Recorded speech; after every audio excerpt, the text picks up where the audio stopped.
Okay, Assalamualaikum and good evening. So today for TPT536, so we would like to present an industry analysis of a courier industry in Malaysia. So before we begin, I would like to introduce myself, Alif Hakimi bin Asmadi, as the first presenter, and then followed by Izno Hairi bin Azizan, and then the third presenter will be Aiman bin Hashim, and the last presenter will be Aiman Nur Hakim. So, for introductions, Malaysia's domestic courier sector has grown more than 80% in the past 2 years. This expansion drives Malaysia's courier market. So basically, Malaysia's courier services include 300 hubs, 1,200 branches with 200 franchises, and 5,800 drop-in centers to meet domestic shipping demand. In fact, domestic couriers delivered more parcels than international couriers. So according to a data carried by Modo Intelligence, domestic courier service has more than 90% of the market share in the document, package and other sectors. However, despite great demand and affordable cost, organization cannot fully exploit the commercial potential. Hence, a SWOT analysis of the industry must be conducted to identify the problem and assist the courier company strategies in resolving the primary issues.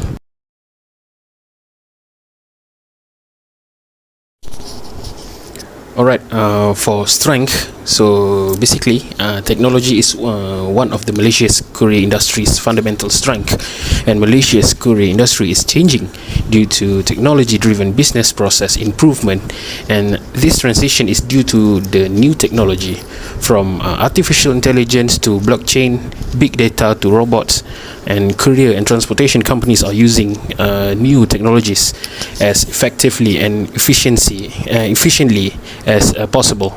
And when logistic activities are automated, workflow productivity and efficiency has rise. Therefore, improving supply chain traceability and transparency is vital to preserve the relationship between the many stakeholders involved. And then, as you can see at the slide, the second strength of the Malaysia's courier sector is the growth of e-commerce. The rise of e-commerce is a major factor fueling the expansion of the courier industry, which has also increased the number of goods delivered.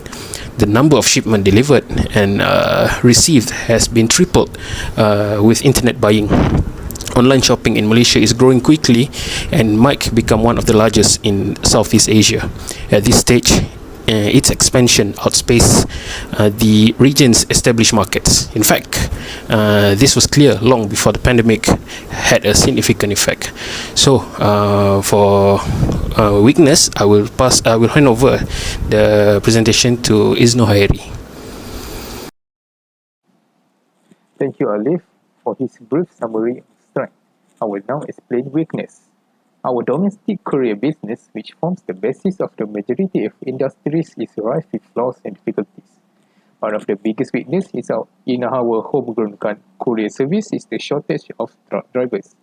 According to data from the Institute of Labour Market Information and Analysis, there are now 6,922 transport-related job openings in Malaysia, and more than 3,000 enterprises are hiring. Because of the lack of drivers, problem arise from the shortage of candidates, as many present delivery drivers fail to meet consumer requests in delivering on time. By making this occupation more appealing, such as through the increase of payroll, this may help in reducing this big problem. The second weakness that can be analysed is usage of old technologies. The fact that Malaysians choose to maintain their current standard of living over making changes is an understatement. The majority of Malaysia's courier business lacks the will to invent anything new that would enhance the sector as a whole. Malaysia courier services have been left behind in terms of technologies. Our homegrown courier should consider the implementation of AI into the industry. According to a 2-year study made by McKinsey Global Institute, intelligent agents and robots may replace up to 30% of the world's labor force by 2030. And lastly, the biggest weakness of all is the lack of substitute for oil. The government allotted RM 30 billion for subsidies for 2022 according to Finance Minister Tengku Datuk Seri Zafrul Aziz.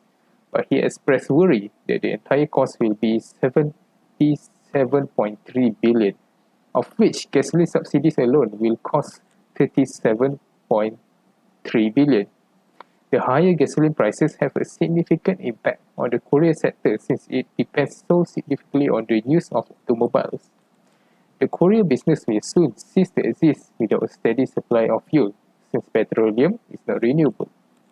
This is all from me. I will pass the presentation to Aiman.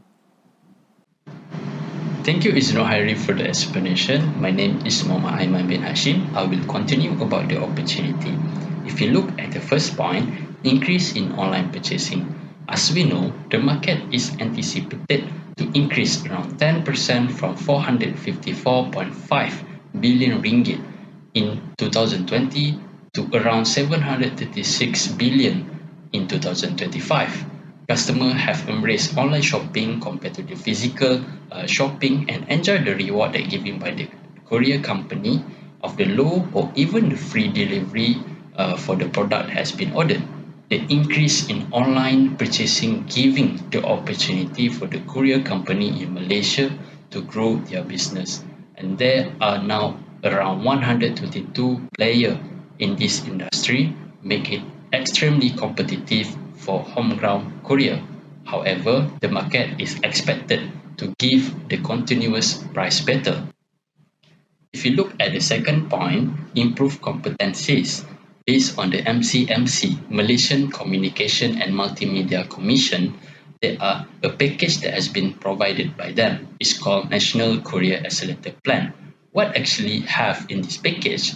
A new licensing system, resource sharing among the courier service, and the usage of the electric three-wheeler vehicle for delivery, particularly in the rural region. Based on the MCMC, the parcel per person in the national jumped to 14 in 2020 for just 7 the previous year. The significant rise in demand for the courier service is projected.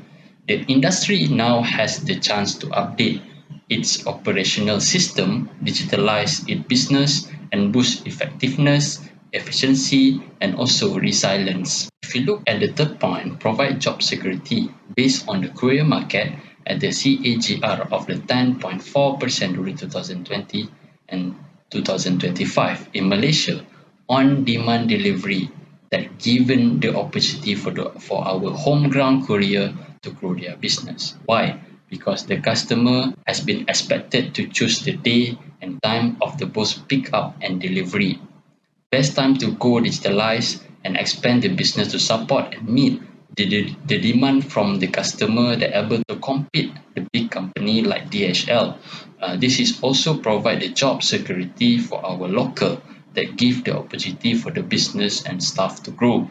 The digitalization of the economy and the development of such the service made the strategy necessary. The last point, new innovation. The new innovation like the new service such as a moving van is the equipment with the satellite facility that is capable to provide the high-tech service such as a post office, automatic machine, Dropbox prepaid, flexi prepaid, easy drive. There are some of the technology that has been stepped up the game for the homegrown courier company. That's all from me. Thank you. Okay, so now I will be explaining about the threats that our local courier industry might face. So first, international companies interfering with the local industries. So nowadays we can see there are an increase in the usage of international companies in Malaysia, such as DHL, FedEx, and UPS. So this will cause the international companies to attract a portion of the local customers and use their service, and this will affect the local courier companies such as JNT, Post Laju, GDEX, and other companies, and this will cause them a decrease in their revenue as well. The next is quality of service can cost the local industry the market. So this point is focusing more about the quality of service provided by the local courier companies. And as we can see, nowadays we can see a lot of people complaining about the quality of service, such as late delivery, loss of parcels, and the way they are handling the parcels, parcel damages, and other issues. So this can cause the local customers to move and switch to different companies. If not local, they will use international companies because they have provide a better service and quality in terms of delivery time, and parcel handling. And next, financial support of international companies are bigger. Companies such as DHL, UPS, the reason why they get to expand to different countries is because they have a stronger financial support and facilities. So the fact that they are able to do so, this will threaten the local industries in the market, and it will take over the international companies are able to take over the local industry in terms of customers and their services, and also the capability to support the demand. International companies have better facilities, and they have more manpower, they have more recognition, and they are known for handling huge demands and big amount of parcels. And local companies need to step up and improve and show to the local customers that they are able to handle the uprising demand. And lastly, international companies have better facilities in terms of transportation, boxes, even boxes they are able to provide for the customers. As you can see, DHL, they have their own boxes they can provide. As well, like companies like JNT, they only uses basic boxes that are not enough to support the items they are posting. And this goes to show the image given by the local companies. So they need to step up and improve their services and facilities to be able to keep their existing customers. So next, I will move on to the conclusion. So what can we conclude from this analysis is that local companies have to improve their quality of services, their delivering quality, such as delivering time, and the way they are handling the parcels. Next is local companies have the potential to tackle and dominate the local market, because Malaysia have a huge market base, and most of the Malaysians nowadays, they are depending on online platform to shop, and this has caused that most people are using online platform, and they will need courier services to be able to fulfill their demands. And lastly, our government has to step in and ensure that they can protect the local courier industries from losing their competition in the courier market, domestically and internationally. So that is all from our presentation. Thank you.